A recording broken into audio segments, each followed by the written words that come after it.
IBRAHIM Traoré, the transitional leader of Burkina Faso, and CYRIL Ramaphosa, the president of South Africa, both have different national backgrounds, political history, and personal beliefs that influence their leadership philosophies. Despite the fact that both leaders came to office during turbulent political and social times, they have rather different philosophies about how to run their countries. 1. Political context and rise to power. In February 2018, CYRIL Ramaphosa became the new president of South Africa, following Jacob Zuma's resignation. Following years of popular discontent, corruption scandals, and state control, his leadership became apparent. As the head of the African National Congress, ANC, Ramaphosa came to power promising to bring democracy and economic stability back to South Africa. He rose to prominence as a businessman and as a crucial negotiator during the democratic transition from apartheid. The military leader at the time, Lieutenant Colonel Paul-Henri Sandaogo Damiba, was overthrown in a military coup on September 30, 2022, marking the beginning of IBRAHIM Traoré's rule. Widespread discontent with Damiba's management of the rebellious Islamist organizations, wreaking havoc on the nation, helped catapult Traoré, a youthful officer with experience in the Burkinabe military, to power. Following a string of coups in recent years, Traoré's ascent to power is a continuation of Burkina Faso's unstable military leadership, indicating a lack of stability in the nation's administration.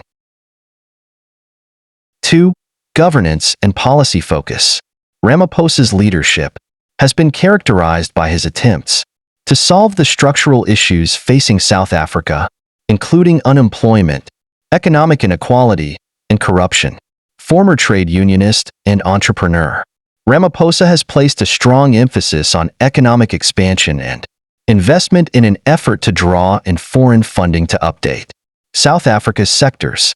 One of his major projects was advocating for energy reforms in South Africa, which were intended to address the nation's power shortages brought on by Eskom's incapacity to supply demand. Ramaphosa's backing of organizations like the African Union and the UN demonstrates his dedication to democratic principles and global collaboration. Ramaphosa's leadership prioritizes reaching an agreement within South Africa's political system while striving to balance the demands of different sectors, including as labor unions and the business sector. Despite the country's major obstacles, such include the COVID-19 epidemic and growing unemployment rates. In contrast, a move toward militaristic government has been a hallmark of IBRAHIM Traoré's administration. In particular, Traoré has concentrated on fighting the emergence of Islamist insurgencies that pose a threat to Burkina Faso, rebuilding the nation's security forces and requesting military and logistical assistance from nations like Russia have been top priorities for his administration. The quest for national sovereignty and an end to the alleged influence of previous colonial powers are further characteristics of Traoré's leadership. His ties with Russia and his efforts to lessen Burkina Faso's reliance on France, the previous colonial power, are clear examples of this. 3. Foreign relations and international diplomacy. Ramaphosa has consistently prioritized multilateralism and diplomatic involvement in his foreign policy. He has frequently served as a mediator in regional disputes and has been an outspoken supporter of peace and stability. On the African continent, he has contributed to peacekeeping missions in the Democratic Republic of the Congo and the peace process in South Sudan. For instance, his participation in international talks and leadership in the African Union demonstrate South Africa's ongoing significance on the world stage. Given the security issues his nation faces, IBRAHIM Traoré's foreign policy strategy is more realistic and inward-looking. In an effort to get more political and military backing, Traoré has deepened his relationship with Russia. His administration has taken the position of helping Burkina Faso become more autonomous, especially when it comes to military and economic cooperation.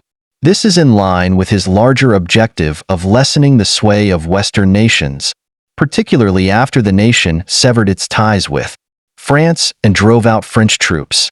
4. Military involvement in governance.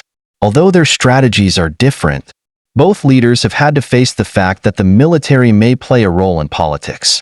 Despite his experience in negotiations and his ties to the military, from his anti-apartheid efforts, Ramaphosa has often attempted to keep civilian authority over the armed forces.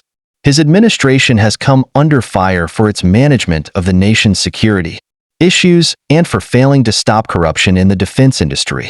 IBRAHIM Traore's leadership, however, is inextricably connected to the military. Since spearheading the 2022 revolution, Traore has used the military to tighten his hold on power and establish himself as the public face of the military regime, in order to bring security and order back to a country beset by rebel violence. 5. Public support and challenges. The public has closely watched Cyril Ramaphosa, especially in relation to his handling of corruption allegations. The need to address the legacy of the Zuma government has put his leadership to the test.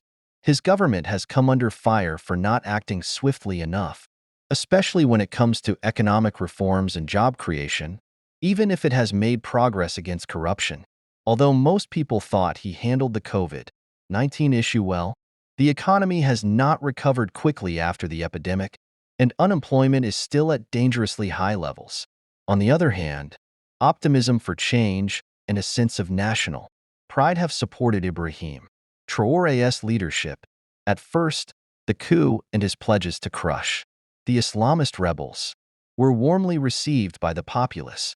Nonetheless, Traore's administration is starting to encounter difficulties as the security situation deteriorates, with growing annoyance at the continuous violence and the seeming lack of workable answers. The departure from conventional diplomatic relations, especially with France, also runs the danger of offending some segments of the populace. 6. Leadership styles. The main tenets of Ramaphosa's leadership style are consensus building, communication, and negotiation. He has promoted stability by bridging gaps between various political groupings, using his expertise as a mediator. However, this strategy has occasionally resulted in charges of indecision and a lack of urgency when it comes to tackling urgent problems, like economic changes and corruption. IBRAHIM Traore is a more decisive yet authoritarian leader, especially when it comes to his use of force. Direct action, like the expulsion of French soldiers and military collaboration with Russia, is what defines his leadership.